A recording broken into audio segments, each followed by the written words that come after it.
Make the niyyah for next year for the Qurban. Start this year. Now, the end of this month, sit ek 200 rand weg.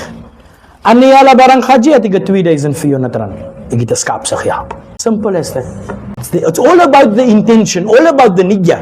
We all know the hadith, innamal a'malu bin niyyat. Let us not forget the other hadith, innamal a'malu bil hawatim. That the action is judged by how you end it. So we need to end our action on a high, just like we made the niyyah on a high. So inshallah, I'm inviting each and everyone to join in with me now on this hour of Jumu'ah to make the niyyah for Hajj. And we ask Allah subhanahu wa ta'ala to grant our journey towards us attaining our Hajj to be an easy one. We ask Allah to grant us the means to go for Hajj, to grant us the opportunity to stand on Arafah, to grant us the opportunity to look at the Kaaba. Simple. Labaik Allahumma labaik. Ya Allah, grant me to just stand in front of you, stand in front of your house, in front of the Kaaba, cry my heart out to you, and walk away from that Kaaba knowing I'm a better Muslim.